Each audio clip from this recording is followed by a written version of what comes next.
Section C13, Voting Procedure. 13.1. Each elector is entitled to one vote for each of the contested council positions, the same to be cast by ballot. 13.2.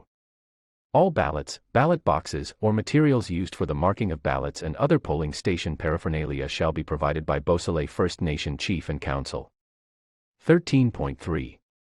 Each polling station shall provide wheelchair accessibility and a private area where electors may mark their ballot. 13.4. The polling station, S, shall be open for the purpose of voting only during the following hours.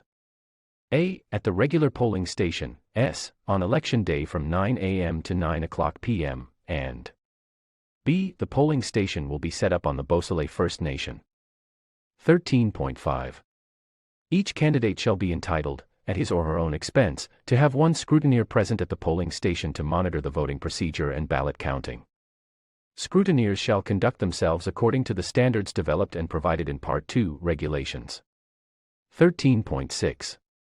On arriving at the polling station, each elector shall identify him or herself to the Chief Electoral Officer or the Deputy Electoral Officer, either of whom shall then A. Locate the elector's name on the electors list. B. Ask elector if they would like language, interpreter, or disabled services. C. Remind the elector to mark X only with no other marking. D. Initial a ballot and give the same to the elector, and E. Check mark the elector's name off the electors list. F. Direct the elector to the private polling station. 13.7. On receiving an initialed ballot from the Chief Electoral Officer or the Deputy Electoral Officer, the elector shall A. Proceed to the private area provided for marking ballots. B. The polling booth will be inspected after each voter has used the booth to ensure that the booth remains free of external markings for or against any candidate.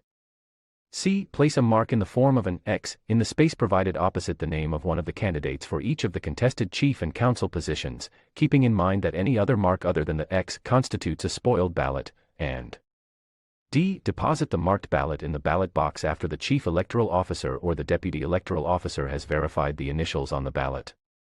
13.8. The Chief Electoral Officer and the Deputy Electoral Officer shall, in the presence of the scrutineers of the candidates, assist any elector who is unable to read or is prevented by blindness or other disability from marking his/her ballot in the manner directed by the elector and shall deposit such ballots in the ballot box. Both officials must accompany the elector to the private ballot area and serve as witnesses. 13.9. The Chief Electoral Officer or the Deputy Electoral Officer shall note on the elector's list the fact that an elector's ballot was marked by him/her at the request of the elector and the reasons for the request. 13.10. Any voting irregularity shall be recorded on the elector's list beside the name of the elector involved. 13.11. No cameras or electronic recording devices shall be allowed in the voting booth, station, or location. Electors will be asked to leave these devices with Chief Electoral Officer or Deputy Electoral Officer while voting takes place.